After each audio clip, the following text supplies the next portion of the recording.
Alright folks, we've got Zoheb here on the Trading Nut YouTube channel. We've just done a fantastic interview and I'm telling you this is fantastic, worthwhile going to have a listen to after you've listened to this.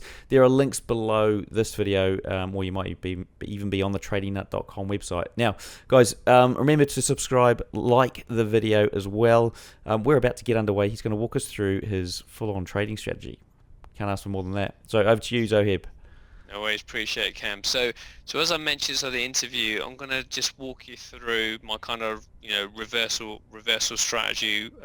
One of the main two that I kind of use in my trading today. So what you can see here is you've got these arrows, and what these arrows are indicating is that as I mentioned in the interview, where the RSI is overbought on multiple time frames. And again, you can adjust the indicator, and Cam, we can talk about how we can get your audience access to this particular indicator.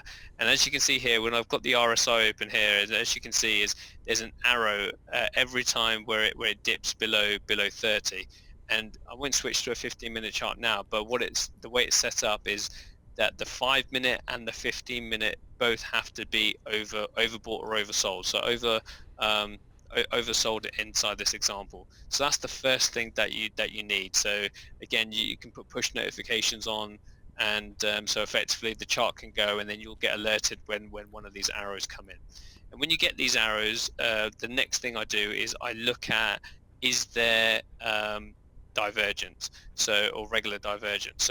And regular divergence is where where the oscillator, in this case is the MACD, is doing something different to what price is doing. So when these arrows start forming here, you can see here that price makes a high, the MACD makes a high, and as it goes down, it makes another low, and therefore we're getting lower lows here and we're getting lower lows here. So therefore there is no divergence. The MACD is following exactly what price action is doing. So at this stage, I don't do anything. I go back to doing what I was doing. Then as price continues down here, you start seeing some more arrows coming in. And again, I'll get an alert on my phone. I'll jump back on the charts and I'll see what's going on with this arrow. Nothing really. It's doing exactly the same thing. So I go back and just do what I was doing. Then we start seeing all these other arrows coming in over here. And then what I'm starting to do is, if you now look at the MACD, you'll see now that we have got classic regular bullish divergence. So you can see here, I'll try to put these on here, that price is making lower lows, and the MACD is making lower highs. So now we have a divergence situation here where potentially, or a high probability, that price could either do a short-term pullback and then continue downwards, or potentially go in reverse. So that's the first thing I look at when I jump on a chart.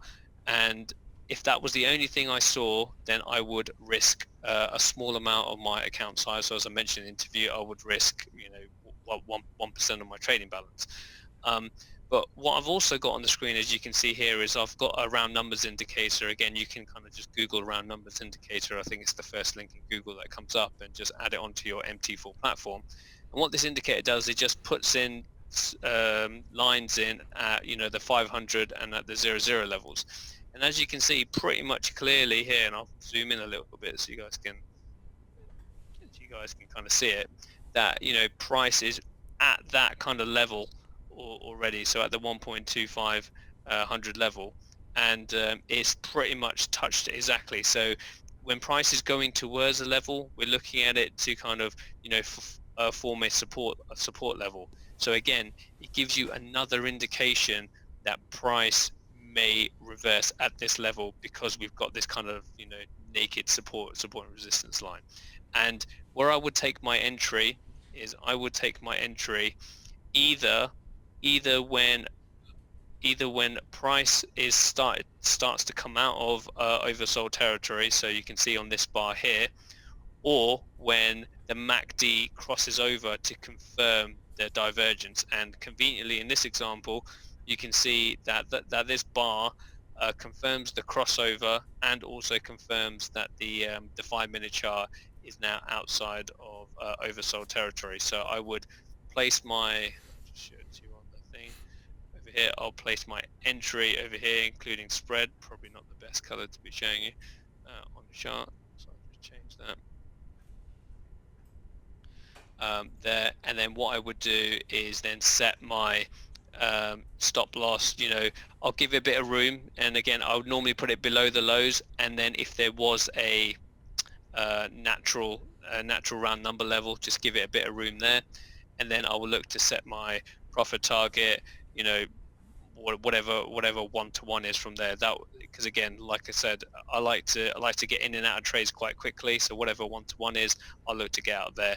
Another way to kind of do this as a take profit target, you can have the initial first take profit. The second take profit is what people like to use the next round number level, because price will tend to kind of go across these round number levels. So again, you can either use a 1-to-1, or if there's enough margin to go 1-to-2 and it's still underneath the next level, then that would be another kind of take profit target.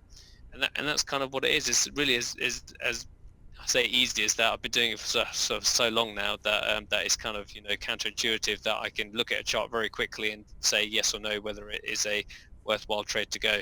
And if you're a kind of beginner, I suggest doing this kind of strategy. If it's something you want to do, is you can do that on the 15-minute or 30-minute chart, so you've got a bit more time to kind of do the analysis, as opposed to on a 5-minute. Things can move kind of quickly. So again, this strategy works on any time frame, any pair. I just tend to use it on smaller time frames, because it A, gives me more trades, and B, like I said, I'm in and out of a trade a lot quicker. So yeah, like I said, you can, like I said, it's up to you and how you want to get the guys this indicator, or any other questions you've got, Cam, that you want me to go through.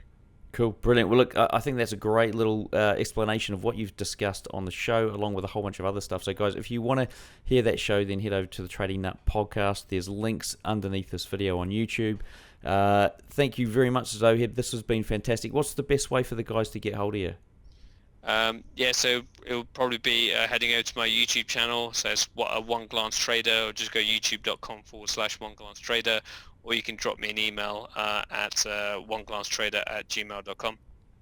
Okay, fantastic. Look, we did mention, how can you get hold of these indicators? We haven't really worked it out, but I'll tell you what, we'll put a link underneath the video on YouTube. So, and in the show notes on tradingnut.com, so you can head over there and try and find what we've decided to do with these indicators. We'll get you access to them. And last but not least, do remember to subscribe and like the video.